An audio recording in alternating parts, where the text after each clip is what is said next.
اعوذ باللہ من الشیطان الرجیم بسم اللہ الرحمن الرحیم الحمدللہ رب العالمین والعاقبۃ للمتقین۔ بے شک میرے رب دا یہ فرمان سچ ہے کہ آخرت متقیاں اور پرہیزگاراں دی ہے۔ تساں کیا سوال؟ مولانا صاحب میرا سوال یہ ہے کہ یوٹیوب پر مرزا محمد علی جو اہل سنت دیوبند کے میرے خیال میں عالم دین ہے اور بھی بہت سے علماء پر یہ سوال کیا گیا ہے کہ جو نبی کی حدیث ہے میں علم کا شہر ہوں اور علی اس کا دروازہ ہے، اور بعض کہتے ہیں کہ یہ جو ہے نا حدیث بہت ہی ضعیف ہے۔ آپ اپنا کیا موقف پیش کرنا چاہتے ہیں وضاحت فرمائیں۔ اچھا، انا مدینۃ العلم والی و بابھا، یہ حدیث پیغمبر دی یعنی کہ فرماونا، یہ میں بھی سنا ہے، مختلف علماء کو بھی سنا ہے۔ علماء دیوبند نہ تو بڑا بھارا خطرناک نہ ہے دیوبند، لیکن اس نال غرض نہیں کہ وہ اپنے تحسب بعض ناسبی سارے اہل سنت جماعت سارے بھائی ہیں، بریلوی سارے بھائی ہیں، اپنا اپنا ہر کہیں دا مسئلہ کہ اپنا ہر کہیں دا یعنی کہ اپنا اپنا انہوں دا طور طریقہ ہے، لیکن محمد علی مرزا 80%، 70%، 170% محمد علی مرزا نے کچھ حقائق بیان کیتے ہیں۔ سب تو زیادہ جرا وہ کو آل امیہ دیاں بدماشیاں، آل محمد آل امیہ دی یعنی کہ جو بھی عیب چھپے ہوئے ہیں انہاں کو ظاہر کیتا ہے، جڑے کہ تاریخاں دے وچ علماء بیان نہیں کریں دے اور ممبر دے تے بیان نہیں کریں دے، وضاحت مجلسی دے وچ بیان نہیں کریں دے۔ اے جڑی تاریخ آل امیہ دی بیان کیتی ہے، اے 180% اس بیان کیتی ہے، 120% رہ گئی ہے کہ وہ بھی اپنے مذہب دیتا ہے، یعنی کہ اپنے مذہبی لیول تے کہ اہل سنت جماعت دا ہو کے وہ کچھ حقائق چھپائیں وہ بیان نہیں کیتے۔ یہ میں بھی سنا ہے، ایک کلپ میں بھی سنا ہے جن دے وہ ترمذی دی روایت بیان کرنے پن کہ ان دے وچ ضعیف ہے۔ ہن میں ان دے بارے تھوڑا جہا اہل سنت کتاب یعنی کہ اہل سنت جماعت دے اے حدیث 146 کتاباں در دے، وہ میں وضاحت کرنا، وہ میں دسنا کہ کیڑیاں کیڑیاں کتابیں کچھ جنہ کتاباں دے وچ میں پڑھا ہے۔ ویسے اے یعنی کہ حدیث حضرت مولا علی علیہ السلام دی شان دے وچ کہ میں علم دا رسول اللہ فرمائے کہ میں علم دا شہر ہوں اور علی اس دا دروازہ ہے۔ جابر بن عبداللہ انصاری روایت کرتا ہے، اے حضرت پیغمبر اکرم دا صحابی ہے جابر بن عبداللہ انصاری، اللہ نے ایک بڑی زندگی عطا کی ہے کہ حضرت امام باقر علیہ السلام دا زمانہ بھی پاتا ہے، اور حضرت امام باقر علیہ السلام دا زمانہ جس ٹائم نہ پاتا ہے اس لئے نبی نے ہے، حضرت جابر بن عبداللہ اس لئے نبی نہ آئی، جنہا امام باقر علیہ السلام نال ملاقات تھائی تو پیغمبر نے اپنے زمانے دے وچ حضرت جابر بن عبداللہ انصاری کو فرمایا آئی کہ میرے ایک بیٹے نال تیری ملاقات تھی سی، وہ میرا نائب ہے اور اس دا نام محمد ہے، میرا ہم نام ہو سی اور اس دا لقب باقر ہو سی، اور او تے کو بنائی دے سی، وہ ایک معجزہ علیحدہ ٹاپا کہ میں ان دے بارے گفتگو نہ کریں دا۔ تو جابر بن عبداللہ انصاری روایت کرتا ہے کہ روز حدیبیہ میں نے جناب رسول خدا کو فرماتے سنا، در حالانکہ وہ حضرت علی کا بازو پکڑے ہوئے تھے، کہ یہ شخص نیک لوگوں کا سردار ہے، فاجروں کا قاتل ہے، وہ شخص فتح مند ہوا جس نے اس کی نصرت کی، اور وہ شخص ذلیل و خوار ہوا جس نے اسے چھوڑ دیا۔ پھر آپ نے آواز اونچی کر کے فرمایا کہ اے لوگو میں علم کا شہر ہوں۔ یہ حدیث جناب جابر بن عبداللہ روایت کریں دے پہن، او فرمیں دے پہن کہ حضور صلی اللہ علیہ وسلم نے صلح حدیبیہ، روز حدیبیہ لینی کہ میں نے سنا کہ جناب رسول خدا فرماتے کہ حالانکہ حضرت علی کا بازو بھی پکڑے ہوئے تھے اور فرما رہے تھے کہ یہ شخص نیک لوگوں کا سردار ہے، فاجروں کا قاتل ہے، وہ شخص فتح مند ہوا جس نے اس کی نصرت کی، اور وہ شخص ذلیل و خوار ہوا جس نے اسے چھوڑا۔ آگے فرماتے ہیں کہ پھر آپ نے آواز اونچی کر کے فرمایا کہ اے لوگو میں علم کا شہر ہوں اور علی اس کا دروازہ ہے، پس جو علم حاصل کرنا چاہتا ہے اس سے چاہیے کہ دروازے کے ذریعے سے آئے۔ یہ روایت جناب جابر بن عبداللہ انصاری کی ہے، وہ فرما رہے ہیں آگے فرماتے ہیں کہ حضرت امام جعفر صادق علیہ السلام نے اپنے آباء و اجداد کی اسناد سے فرمایا کہ حضرت علی سے روایت کرتے ہیں کہ فرمایا یا رسول اللہ نے کہ اے علی میں علم کا شہر ہوں اور تو اس کا دروازہ ہے۔ یہ امام صادق آل محمد فرماندے پہن کہ میں اپنے آباء و اجداد کو سنا ہے کہ حضرت علی فرماندے پہن کہ مجھے رسول اللہ نے کہا کہ اے علی میں علم کا شہر ہوں اور تو اس کا دروازہ ہے۔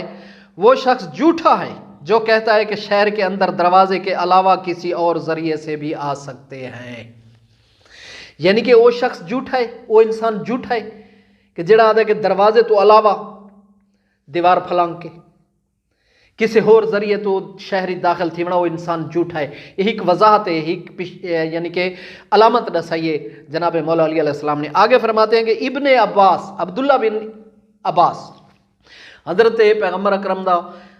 چچا زاد بھائی، حضرت عباس دا بیٹا عبداللہ بن عباس سے روایت ہے کہ فرمایا رسول خدا نے کہ میں علم کا شہر ہوں اور علی اس کا دروازہ ہے، اور جو شخص علم حاصل کرنا چاہتا ہے اسے چاہیے کہ دروازے پر آئے۔ اس حدیث کو امام احمد حنبل نے 8 طریقوں سے روایت کیا ہے۔ جو آپ کا سوال تھا کہ آپ نے کہا کہ کون سی کتاب، امام احمد حنبل نے اس حدیث کو 8 طریقوں سے اپنی مختلف کتابوں میں نقل کیا ہے۔ 146 کتاب دا میں تو کو دسائے کہ اہل سنت جماعت دے مستند ترین علماء کرام اور جڑے یعنی کہ علمی پایا رکھن والے 146 کتاب دے وچ یہ حدیث درج ہے جیندے بارے محمد علی مرزا اور مختلف علماء دیوبند اس دے بارے آدھے کہ روایت ضعیف ہے۔ جتھا شان علی بیان تھی سی وہ میں حقیقت آدھا بیان پوری دنیا سنے، جتھا شان علی بیان تھی سی اتھا ایجو کچھ آکھا ویسی کہ روایت ضعیف ہے۔ یہ انہاں دا پہلا وطیرہ ہے، انہاں دا بزرگاں دا بھی وطیرہ ہے۔ جنہاں بزرگاں دے پردے چاک کریں دا پہ محمد علی مرزا وہ سارے تاں تائیں دے خلاف ہیں، وہ تاں تائیں کو اچھا نہیں سمجھیں دے اور ان دے خلاف کمنٹس بھی دیں کہ برا ہے، قادیانی ہے، فلاں ہے فلاں ہے۔ محمد علی مرزا کے بارے میں یہ بھی کہا گیا کہ یہ قادیانی ہے۔ ہاں میں بھی سنا ہے مختلف اندے چاہدن کہ قادیانی ہے۔ جدہ بھی کوئی حق بیان کرنے دی کوشش کرن دے اس تے الزامات دی بھرمار تھیندی رہندی ہے۔ یہ ابتدا ہے، یہ پہلے بھی انہاں دے بزرگاں تے ایویں تھی نہ آندا جویں ہن تھیندا پے۔ یہ جو حوالات اہل سنت کی کتابوں میں ہیں ذرا تفصیل سے کچھ کتابوں کا میں تذکرہ کر رہا ہوں، کچھ کتابوں کے بارے میں بتا رہا ہوں کہ ابن تیمیہ نے منہاج السنت میں کہا، سید شہاب الدین نے توضیح الدلائل میں کہا، ابن حجر مکی نے سوائے کے مورکہ میں کہا، میرزا مخدوم نے نواقص میں کہا، شیخ عبداللہ البدروس نے یمنی نے عقد نبوی میں کہا، محمد شیخانی قادری نے سرات صدی میں کہا، شیخ عبدالحق دہلوی نے اسم رجال مشکوات میں کہا، نور الدین شبر نے میلسی نے تیسرت المطالب میں کہا، محمد بن علی سبحان نے اصحاف الراغبین میں کہا، اجیلی نے ذخیرت العمال میں کہا، مولوی عبدالعلی عرف بحر العلوم نے شرح مصنی مولوی روم میں کہا، جلال الدین سیوطی نے تاریخ خلفاء میں کہا، محمد بن طلحہ شافی نے مطالب السول میں کہا، ابن اسیر جزری نے جامع الاصول میں کہا، سبت ابن الجوزی نے تذکرۃ الخاص میں کہا، نور الدین سحمودی نے جواہر القائدین میں کہا، علامہ منادی نے فیض القدیر میں کہا، محمود قادری نے صراط السوی میں کہا، ابن حجر اسقلانی نے بغیت الوعات میں کہا، شمس الدین داؤدی نے مناقب آل ابی طالب میں کہا، جلال الدین سیوطی نے اپنی دوسری کتاب جامع الجوامع میں کہا، شاہ ولی اللہ نے ازالت الخفا میں کہا، شہاب الدین احمد بن عبد القادر اجیلی نے ذخیرت الاعمال میں کہا۔ آگے فرماتے ہیں کہ محمد مبین بن محب اللہ نے وسیلۃ النجات میں کہا، ثناء اللہ پانی پتی نے سیف المسلول میں کہا، شاہ عبدالعزیز صاحب توفہ نے مجموعہ فتاوی رسالہ دار الاعتقاد میں کہا، عمر بن احمد الاخرپوتی حنفی نے عقیدۃ الشہداء فی شرح قصیدہ بردہ شریف بشرح شیر یعنی کہ شیر دے رنگ بردہ شریف دے وچ وہ حضرت علی دی حدیث بیان کیتی ہے۔